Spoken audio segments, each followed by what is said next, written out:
Oui, bonjour, monsieur Mpoy Chimouna. Bonjour, monsieur le journaliste. Ah, vous êtes les fédérales de l'UDPS en Boujima, c'est bien cela, hein?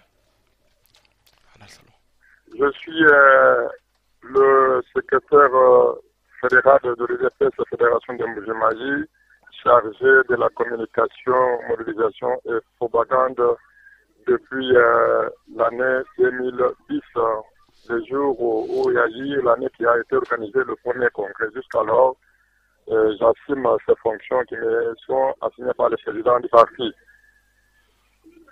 Mais monsieur Mpoy, dites-nous un peu, quelle est la situation qu'il y a là-bas à l'UDPS? Est-ce qu'il y a bicéphalisme comme ailleurs où on sent que la situation est émiettée? Merci beaucoup pour la question, monsieur le journaliste. Bifacilisme, parallélisme, dédoublement, je crois que c'est une situation qui ne date pas d'aujourd'hui. Je crois que c'est une situation que nous avons héritée de la clandestinité. Et cela aussi a pris beaucoup de temps avant que le premier congrès soit tenu à Kinshasa. Je crois que c'est bien avant. Il y a eu toujours ces problèmes-là qui faisaient toujours rage, qui a beaucoup coulé d'encre à l'UDPS. Je crois que même jusqu'à aujourd'hui, il y a encore quelque chose à régler là-dessus. C'est-à-dire que au moment où nous vous parlons, il y a un groupe qui s'est encore levé pour dire qu'il hérite, n'est-ce pas, d'une décision de la part du président, soit-il président Étienne Tshisekedi, je ne sais pas quel président, qui ce groupe se proclame comme les seuls habilités à représenter le parti au niveau de la Fédération des Moujimaïs. Mais dites-nous, monsieur Mpoy, par rapport au dialogue, hein, puisque c'est l'actualité dont on parle, quelle est votre position par rapport à cette option qui a été prise hein, par exemple, le secrétaire national aux relations extérieures d'aller pleinement vers le dialogue? Quelle est votre position, vous, là-bas en Bouchibaï? La position en tant que fédéral chargé de la communication est nette et claire. Nous sommes membres d'une communauté appelée l'UDPS. C'est un patrimoine euh, purement national, un patrimoine à nous tous. Personne n'a le pouvoir de s'approprier et nous ne pouvons pas accepter que les antivaleurs tant combattus par notre peuple au travers l'UDPS, notre fille aînée de l'opposition, que ces sales manières, ces sales valeurs soient répétées au niveau du parti non plus. Si vous me permettez, monsieur le journaliste, je pense bien que le fondement, la création, ce qui a poussé notre fondateur à mettre en place un parti politique dénommé Union pour la démocratie et le progrès social, c'était que le régime du 24 novembre 1965, en dépit du fait que la République du Zaïre fut membre de l'Organisation des Nations Unies, ce régime violait constamment la Déclaration universelle des droits de l'homme, pourtant invoquée dans la Constitution, et dont il ne respecte que les seules dispositions favorables à s'assurer sa pérennité. Vu tout ce qui précède, violation, tuerie, oppression, les pères fondateurs, que j'honore leur mémoire en ce moment, avaient jugé bon de fonder un certain 15 février un parti dénommé Union pour la démocratie et les progrès sociaux. Soulignez bien, avec des millions de compatriotes que ces fondateurs représentaient. Donc moi aussi, j'étais parmi ces compatriotes là-bas.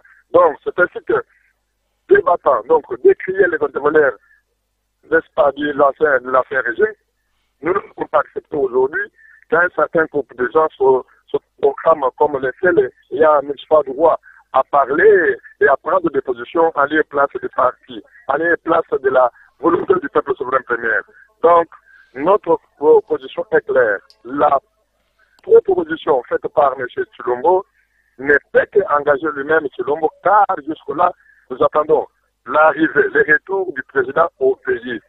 Les dialogues, oui, vous vous rappelez bien, avec la publication des résultats faussés Mais des monsieur élections Mpoy, de 2011, Monsieur Mpoyi, Oui, vous oui, avez parlé de papa. Monsieur Chilombo. Oui, oui, Monsieur Chilombo, il est le fils de Étienne Tshisekedi et il a pleinement mandat. Oui. Moi, je me trouve ici en Belgique. Hein. J'ai vu encore il y a quelques jours, Monsieur Tshisekedi continue à recevoir les gens dans un grand hôtel ici à Bruxelles, où il a clairement choisi cette option d'aller au dialogue, puisque son fils qui les représente, hein, il est parmi les 3 délégués que lui a désigné pour aller à ces dialogues, hein, pour aller dans ce qu'on appelle le comité préparatoire. Il y a lui, il y a Bruno Mavungu et Bruno Chibala. Ce sont les 3 que lui-même, Étienne Tshisekedi, a désignés. Donc quand vous dites que vous attendez son Mais retour, est-ce que ce n'est pas une manière de rêver un peu? oui, je vous dis que la façon dont on a mené cette commission, dont on a signé les décisions, nous laisse perplexer dans le sens que, vous savez que le président de Tshisekedi était parti en Europe il y a à peu près 10 mois, et à peu près, et que pour accéder à lui rendre visite, accéder à la salle ou bien au foyer là où il était logé, c'était un problème. À plus forte raison, les décisions qui devraient, n'est-ce pas, sortir de là où il a été dans la convalescence, on ne pouvait pas accepter d'emblée que c'est le président lui-même qui a signé cette décision parce que nous avons les mauvais exemples de Regini. Vous savez bien le Regini avec le fameux défait du cabinet Akamacha qui est mort, qui est décédé. Nous savons comment est-ce que les décisions se signées. C'est ainsi que nous avons un peu de réserve à ce qui concerne les déclarations faites récemment, à ce qui concerne les dialogues politiques, tant proclamés par M. Kabila, il voulait pas M. Kabila, et que ce qui d'emblée là accepte d'adhérer. Donc nous ne savons pas jusque-là dire il y a la vérité dans ce que nos amis, les 3 personnes que vous avez citées là-bas, disent si c'est en âme et conscience, si c'est que nous avons connu, que nous avons publicité comme notre leader dans ce pays, dans ce parti politique. Mais Monsieur Mpoyi, il y a Monsieur Bruno Chibala a été le mois passé ici en Belgique, hein, et il a rencontré Étienne Tshisekedi. Et bon, je l'ai vu dans différentes rencontres. Hein, ils étaient même avec Moïse Katumbi qui était venu voir Étienne Tshisekedi également. Et il semble que ils ont le soutien d'Étienne Tshisekedi pour l'option qu'ils ont levée pour aller au dialogue. Parce que vous savez ce que vous êtes en train de dire là. Il y a une année, beaucoup de personnes en Belgique pensaient aussi la même chose, hein, que ce sont les fausses décisions, ce n'est pas Non, Tshisekedi qui a dit, nous ne sommes, parce qu'on nous empêche nous ne d'accéder à sommes lui. pas, s'il vous plaît, Hmm. si nous ne sommes pas de ce groupe-là qui a voulu faire un putsch au niveau du parti non plus. Nous disons bien que nous avons des valeurs à partir de quelles valeurs nous avons pu adhérer à l'UDPS. Nous n'avons pas adhéré à l'UDPS parce que Frédéric est notre frère. Nous n'avons pas adhéré à l'UDPS parce que le parti a une grande partie des cafés non plus. Nous avons adhéré à l'UDPS comme idéal. Donc, idéal selon lequel nous devons combattre les antivaleurs. L'UDPS est un parti national, un patrimoine qui n'est pas à considérer avec un patrimoine biologique non plus. Donc, tout doit se passer sur les respects et les droits du respect des principes de nos registres. Jamais nulle part. Vous pouvez dire qu'un secrétaire général ou un secrétaire chargé des affaires étrangères est engagé de partir vis-à-vis des tiers. Le fait, l'habilité, c'est le symbole, c'est Étienne Tshisekedi Wamulumba que nous reconnaissons le symbole d'unité et de commandement. Celui qui peut ratifier les accords avec les autres partis politiques, celui qui peut engager les partis vis-à-vis des tiers. Alors, jusqu'à tel point que la population, les conseillers que nous sommes, n'avons pas encore l'accès libre de vérifier l'authenticité de toutes les décisions qui viennent de la part du président. Alors, ça nous laisse perplexer, ça nous laisse un doute méthodique. Ce n'est qu'un droit qu'on nous condamne de considérer par ceux-là qui qualifient que nous sommes en train de faire notre petit. Non. Loin de là, nous sommes en train d'amener le parti à nous laisser un bon héritage et non aujourd'hui faire réveiller Mobutu de sa tombe comme quoi l'UDPS était égal à un PN non plus. Mais Monsieur Mpoy, est-ce que ce n'est pas un peu une manière hein, d'ignorer la réalité? Parce que moi, je vous ai parlé du cas où je suis ici en Belgique où il y a certains éminents membres de l'UDPS hein, que moi j'ai connus, qui ont travaillé ici, hein, et qui ont donné vraiment de leur temps. Eux, ils parlent carrément de ce qu'on appelle ici l'UDPS familial. Parce que, en réalité, on les voit. C'est le fils d'Etienne Tshisekedi, hein, M. Chilombo, qui contrôle tout. C'est lui qui tient la main. On le voit bien, Bruno Mavungu et Bruno Chibala ne sont là que peut-être pour donner l'impression qu'il y a un certain ordonnancement. Mais on voit bien que c'est le fils de Tshisekedi qui contrôle tout. Hein? Vous semblez faire semblant d'ignorer cela en pensant que Tshisekedi reviendra? Nous ne pouvons pas ne pas dire la vérité là où il faut dire la vérité, mon vieux. Rendez-vous compte que nous sommes respectueux des textes. Si je lisais l'article 6 qui me dit que les membres de l'UDPS sont égaux en droit et en devoir, les droits, c'est-à-dire les droits aux libertés d'expression, d'opinion et de conscience, les droits à l'information et la formation. Est-ce que nous avons l'information de notre président national depuis qu'il est parti du pays vers la Belgique? Est-ce que nous avons été formés afin que nous puissions, n'est-ce pas, mieux fouiller les informations? Aussi d'être électeur éligible, mon vieux, de participer à la direction du parti, des protections politiques et des garanties en matière de discipline du parti. Nous respectons la discipline, nous respectons la hiérarchie. Mais quand il s'agit, n'est-ce pas, d'une vérification, d'une information, donc, un homme sans information est comme un bas mort, vous le savez bien. Alors, nous ne pouvons pas aujourd'hui accepter aveuglément une décision de tel ou tel autre groupe non plus. Car rien n'est de ce qu'il nous avait dit, nous devons nous prendre en charge. Je me rappelle bien, quand il a été relégué ici en 1998, à Kédégamanga, vous savez, j'avais conduit une délégation, lui rendre visite, pendant qu'il était relégué par les familles et les défunts Laurent Désiré Kabila. Il nous a dit, mais la façon dont vous jugez les actions politiques, la façon dont vous jugez les aspects politiques, et l'avènement politique ici, je crois, me laisse perplexe, me laisse, n'est-ce pas, indifférent de vous dire que vous êtes déjà majeur, vous êtes déjà mature en politique. Et vous allez plus loin pour dire que non, pourquoi nous n'avons pas les gens pour la formation. Et c'est ce que vous avez dit, mais vous êtes libre, vous êtes capable de vous former, d'interpréter de telle façon que les sénateurs de votre intérieur puissent jouir de votre droit, de votre devoir. Allez-y comprendre ces mots-là que nous avez dit, que nous avons parlé à Kadekamoa. Et aujourd'hui, que nous ne pouvons pas nous mettre d'accord pour dire quelle information doit être vérifiée à la base. Et si elle n'est pas bien vérifiée, nous ne faisons que dénoncer afin qu'il y ait une vérité puisse sortir de cette information. C'est pourquoi, question de dialogue, nous attendons lui-même ce qu'il dit au retour du pays, au retour du pays. Je crois qu'une certaine vérité sera bien établie et ceux qui trompaient pourront, n'est-ce pas, être, n'est-ce pas, mis à nu. Voilà pourquoi la question du dialogue reste par rapport à ce que vous voulez dire là-bas. Oui, à vous entendre, hein, à vous entendre, je sens que vous êtes quelqu'un qui parlait de bonne foi. Hein, vous parlez de bonne foi, vous avez une expérience dans le parti, vous avez un vécu.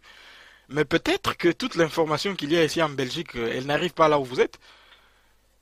Étienne Tshisekedi qui est ici. Nous vous avons dit. Je crois que vous ne pouvez pas me dire. Vous m'avez déjà dit quelque part. Vous m'avez déjà dit. Non, oui, mais à vous entendre parler, je sens que vous êtes de bonne foi. Vous parlez de bonne foi. Mais est-ce que cette bonne foi suffira-t-elle? Parce que il y a la réalité qui est là. Hein, ce qu'on appelle ici l'UDPS familial va résolument vers les dialogues. Et vous dites que vous attendez le retour d'Etienne Tshisekedi. Bon, entre-temps, les dialogues pourraient commencer déjà. Non, je ne pense pas que le dialogue pourra commencer avant que les présidents nationaux rentrent au pays. Nous ne pouvons pas aujourd'hui accepter qu'un groupe de gens s'autoproclamant peut-être de la famille biologique du chef du parti que j'accepte bien, même si cette famille, il y a des gens influents qui font la politique, nous les concédons. Mais je crois bien que le parti, c'est à nous tous. Le parti, c'est un patrimoine d'intérêt général. C'est un patrimoine de tout le monde. Et nous devons être respectueux des textes qui nous régissent. Pourquoi avons-nous combattu Mobutu, mon cher? Pourquoi nous avons fait partie des régimes de M. Mobutu? C'est parce qu'il était le guide de la révolution zaïroise qui était celle qui décidait seul. Mais non, nous pouvons d'abord accepter que M. Tshisekedi rentre au pays et ensemble avec que ce soit disant membres de la famille qui ne peuvent annoncer qu'à se jouer aux combattants que nous sommes parce que, monsieur le journaliste, vous vous rendez compte, nous sommes investis dans ce parti. Il y a eu des morts, il y a eu des morts, il y a eu des gens. Oui, je le sais, monsieur Mpoyi. Je me répète. Avant de ce parti. Oui, mais monsieur Mpoyi, je me répète, lorsque je vous entends, hein, c'est comme si je voyais ce que monsieur, par exemple, Augustin Kabouya a régulièrement publié sur Internet. On sent que là, les gens qui sont à Kinshasa, ils sont de bonne foi. Mais la réalité, elle est tout autre. Hein, monsieur Tshisekedi, il est peut-être accessible pour les gens. Oui, allez-y. Hmm. La réalité est tout autre dans le sens que nous ne pouvons pas accepter aujourd'hui les dialogues tels que convoqués format Kabila par M. Kabila, que hier nous avions, n'est-ce pas, demandé de faire reconnaître les résultats des urnes, qui n'a pas pu le faire et qu'il attendait seulement Mais à M. quel Mboye, témoin est-ce que vous avez entendu, de la fête de ce est-ce que mandat. vous avez entendu ce que les fils de Tiens Tshisekedi a dit? Parce que dans les comités préparatoires, il est prévu 12-12-6, donc 12 places pour l'opposition, 12 places pour la majorité kabiliste et 6 pour la société civile. Il a dit que lui il veut les 12 places là pour l'UDPS. Donc on le voit, la machine a déjà mis en marche. Hein? Est-ce que vous savez qu'il a demandé d'avoir les 12 places là pour l'UDPS? Est-ce que vous pouvez ne pas aussi comprendre que même cette liste là-bas qu'on aurait envoyée à M. Edouard Kodjo serait falsifiée?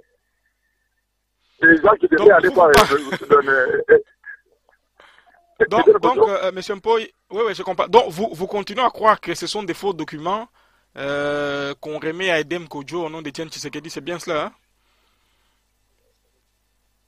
Oui, c'est mon droit de douter de la véracité de l'authenticité d'un document quelconque tant que je n'ai pas eu le temps nécessaire pour vérifier que cela s'avère correct et juste. Voilà pourquoi est-ce que je mets en doute les dialogues tant proclamés et voulus par Kabila, qu'aujourd'hui, Chilombo parle comme quoi la machine est déjà mise en marche et qu'elle avait déjà commencé ces pré-dialogues bien avant, alors il peut s'approprier la part de Lyon non plus. Mais vous dites Chilombo a commencé, mais il le fait avec la bénédiction de son père, du moins de ce que l'on voit ici en Belgique. Hein, chaque fois qu'il vient. Je n'ose pas croire cela, monsieur le journaliste. Je n'ose pas croire, parce que moi j'étais avec le secrétaire Kinshasa en 2007, pendant qu'on préparait le premier congrès, qui avait été, n'est-ce pas, mis à faire par les gens des Réunis. Mais j'ai vu à affronter, à parler avec mon président. Je connais bien les idées de mon président. C'est ainsi que je doute de cette véracité de la question que vous parlez à propos de ces trois personnages là-bas. Donc, le président national reste lui-même, il reste adepte des valeurs positives et non pas des valeurs négatives. Mais M. Mpoy, dites-nous un peu un mot par rapport aux militants. Hein. Quel est leur point de vue dans l'ensemble? Sont-ils pour ces dialogues, oui ou non? Qu'est-ce qu'ils en pensent? Du moins les militants que ceux que vous côtoyez, parce que il y a cette dualisme, cette dualité qu'il y a maintenant. Oui, allez-y. Non, j'ai dit, quel est le point de vue des militants? Hein? Oui, j'ai dit, qu'est-ce qu'en pensent les militants de Mbujimaï par rapport à ce dialogue à venir? Qu'est-ce qu'ils en pensent, vous qui les voyez? Oui, je ne peux que vous avouer sur les ondes comme quoi les avis sont partagés. Il y a ceux-là qui sont pour le dialogue, comme particulière, qui fait tout comme là où vous êtes. Il y a aussi des pro-dialogues ici, même s'il est convoqué par M. Kabila. Il y a aussi des autres qui analysent les choses telles que nous autres, qui veulent, n'est-ce pas, accepter les dialogues convoqués par Kabila, mais les dialogues sous format, les accords d'Addis Abeba. Les dialogues qui sera peut-être convoqué par la communauté internationale, au cours de laquelle un certain glissement ne peut pas être accepté que M. Kabila puisse demeurer au pouvoir le plus longtemps possible non plus. Donc les dialogues prônés par Kabila seraient, n'est-ce pas, d'amener la population à continuer à souffrir et à garder les mauvais exemples tels que les pays africains, les autres, les Burundais, les Congo-Brazzaville. Non. Donc ce dialogue-là que la population avec laquelle nous partageons envisage et accepte, c'est celui qui sera, n'est-ce pas, prêt à amener le pouvoir en place à accepter d'abord commencer par les contentieux électoraux de 2011 pour voir qui avait gagné et celui qui avait perdu, pourquoi celui qui avait gagné n'a pas fonctionné, pourquoi celui qui avait gagné n'a pas respecté le reste du pays. Et enfin, voir les voies de sortie de cette crise, parce qu'il était possible aujourd'hui, pour nous tous commencer avec la révision du fichier électoral, qui pourra prendre, selon M. Nanga de la commission électorale indépendante, une année, 4 mois, et que nous pouvons aller même au-delà du délai constitutionnel. Alors, on pourrait, n'est-ce pas, accepter ensemble avec toute la classe politique congolaise quelque chose qui pourra, n'est-ce pas, amener, quelque chose de politique bien sûr, qui pourra amener à une certaine transition, c'est une transition qui va avoir peut-être jour avec des autres personnes, telles que l'avait dit M. Chirombo hier, que je serai pas ça, les autres personnes, c'est-à-dire les nouvelles personnes qui n'ont pas été mises en exergue par la population de la même gestion financière, de la même gestion dans tous les domaines, et que c'est ça les dialogues que nous préconisons et nous attendons accepter et soutenir dans ce pays. Très bien, je rappelle que je parlais avec M. Mpo Ichimuna, hein, président honoraire de l'UDP Sambujimai. Vous êtes responsable de la communication. Merci beaucoup pour cet entretien. Et aurez-vous un mot de la fin, M. Mpoyi? Un mot de la fin, l'UDP c'est un parti qui prétend être au pouvoir d'un moment à l'autre. L'UDP doit amener à accepter aussi ce qui sont les textes, aspecter les textes. Dans ce texte, il y a ce qu'on appelle la bonne gouvernance. Nous voulons l'alternance. Dans cette alternance, nous pouvons saluer les jeunes gens, soit de la diaspora, soit de l'extérieur du pays, qui veulent que les histoires avancent, qui veulent qu'aujourd'hui, que nous pouvons, n'est-ce pas, qu'après, n'est-ce pas, toute cette diversion au niveau du parti, que le parti ait une unité de commandement, que le parti, n'est-ce pas, soit réellement un parti à l'instar des autres partis européens, américains et autres. Pourquoi pas aussi amener avec cette jeunesse à accepter ou à initier le primaire aux États-Unis d'Amérique avec les partis démocrates américains. Il y a les gens tels que les Kabongo Dominique qui sont là au niveau du Canada. Il y a les gens tels que les Valentin Mobak et les autres qui sont à Kinshasa. Mais nous pouvons passer aussi par les droits d'organisation d'une primaire. Et celui qui sera fort en argument, celui qui sera accepté par la population, soit la population de l'UDPS, pourra gagner et passer à l'essentiel, c'est-à-dire nous voulons que notre jeunesse puisse redonner l'image du parti et puis que cette jeunesse puisse émerger aussi afin qu'il y ait un nouveau leadership, parce que nous savons bien que le Tshisekedi ne pourra pas faire un siècle, deux siècles non plus, il est passé bien sûr, mais il va nous laisser de l'héritage, il va nous laisser les testimoniaires non plus, nous devons avoir l'émergence de la jeunesse afin que le parti puisse aller de l'avant à l'instar de l'ANC de Nelson Mandela aujourd'hui. Aujourd'hui, ils sont là au quatrième mandat. Si vous ne voulez pas, c'est parce qu'ils sont en train de faire émerger la jeunesse. Voilà les rôles qui devraient être, n'est-ce pas, joués par l'installation ou bien l'école du parti qui a été, n'est-ce pas, acceptée dans les congrès, comme quoi c'est cette école qui devait former notre jeunesse à se prendre en charge et amener, n'est-ce pas, la vraie vision et amener la bonne gouvernance dans ce parti et pourquoi pas au niveau du sommet de l'État. Très bien, merci à vous Monsieur Mpoyi Chimuna. Je rappelle que vous êtes président honoraire de l'UDPS Mbujimayi et merci beaucoup pour cet entretien et au revoir. Ok, merci beaucoup Monsieur Loloy, au revoir. Ok, merci beaucoup, au revoir.